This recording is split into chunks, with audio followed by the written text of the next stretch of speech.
بسم الله الرحمن الرحیم. نن بچیا موږ چې کوم څه کوو هغه د واحد او د جمع څیزونه په دوه قسمه باندې یو واحد وي یو جمع وي. واحد یو ته وایي، جمع ډېرو ته وایي. پښتو کې زموږ خپلې طریقې دي، لکه په پښتو کې موږ عام طور چې جمع جوړو نو اونه داسې ټکي اوسه یو ځای کوو، لکه کتاب کتابونه، چاک چاکونه. د اردو د جمع خپلې طریقې دي چې موږ کله طریقه زده کړو که نه بیا به موږ د دې رټو مټو د دې ګوټو نه به خلاص شو. نو طریقه په اردو کې د جمع څه ده؟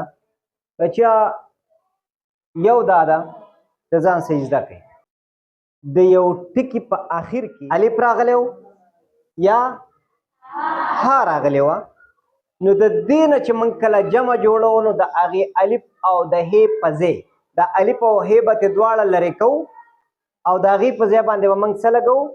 اوږده یې لګوو. اوږده یې کومه یې؟ اوږده یې. لکه د هغې دپاره مثال بکره، بکره پېژنئ که نه؟ چیلي ته یې په آخر کې الف راغلی دی، نو یو چیلي ته بکره وایي، ډېرو ته څه وایي؟ بکرې. نو الف هم په څه باندې بدل کړو؟ په اوږده یې باندې بدل کړو. رابطه آخر کې موږ وکتل آخر کې هې راغلی وه، موږ ویلو چې کله آخر کې هې راغلی وي په دا هې به بدلېږي په څه باندې؟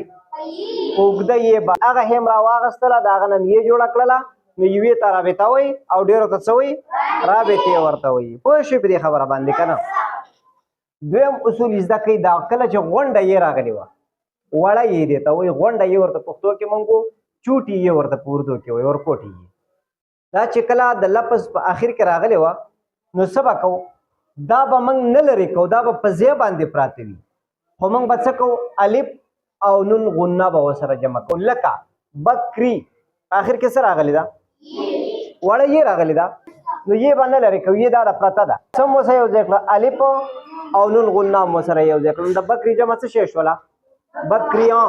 دا یوازې د بکري خبره نه ده چې څومره الفاظ راغلي وو او د هغې په آخر کې ورکوټې یا ګول یې راغلی وه، د هغې دپاره به موږ څه کوو؟ یې به په ځای باندې پرېږدو او الف او نون غنه به ورسره یو ځای کوو. لکه کرسي، کرسیان، بجلی، بجلیان، یې به په ځای باندې پرېږدو او الف او نون غنه به ورسره یو ځای کوو. پوه شوې په خبره؟ بل قانون دا کله چې زموږ سا د جملې په آخر کې الف او نون غنه راغلي وو، الف به لرې کوو او د هغې په ځای به څه کوو؟ حمزه او یې. نون غنه به هم په ځای باندې پرته وي او حمزه او یې به پسې د پاسه اضافي شي. چې مثال یې ورکړو بیا به پرې لږ صحیح پوه شو. لکه کوه، څه شی؟ کوه څه ته وایي؟ کوی ته. شاباش، کوی ته وایي که نه؟ نو آخر کې چې موږ وکتل څه راغلي وو؟ الف او نون غنه راغلي وو. یې نه که نه؟ موږ ویلو چې کله الف او نون غنه راشي نو څه به کوو؟ الف به لرې کوو، د هغې په ځای به څه کوو؟ حمزه او یې به لګوو. نو چې کوه نه موږ جمع جوړوله نو څه وکړه؟ کاف او واو هم په ځای ولیکل. اوس الف هم ترې لرې کړو، نشته الف که نه؟ د دې الف په ځای هم څه زیاته کړه؟ حمزه هم زیاته کړه. دا حمزه ده، خو حمزه چې کله ته په منځ کې لیکې نو دا خو شرارتي حرف نه دی که نه؟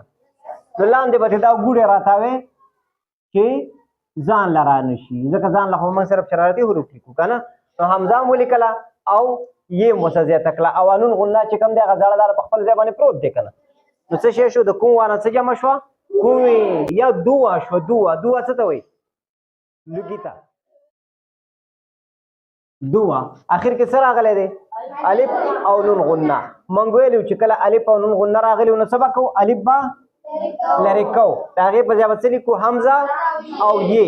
نو ګوره دال هې واو خو به په خپل ځای ولیکو، دلته شته دی که نه؟ الف به لرې کړو، الف به ورسه نه لګو، د هغې په ځای به څه کوو؟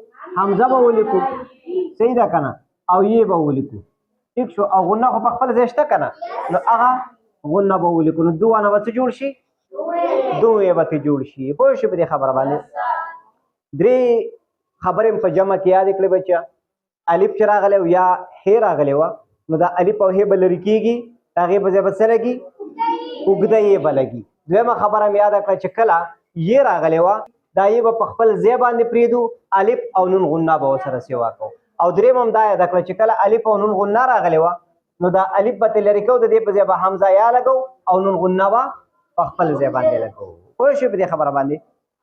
څوک څوک په دې خبره باندې سم پوه شو مکمل طور باندې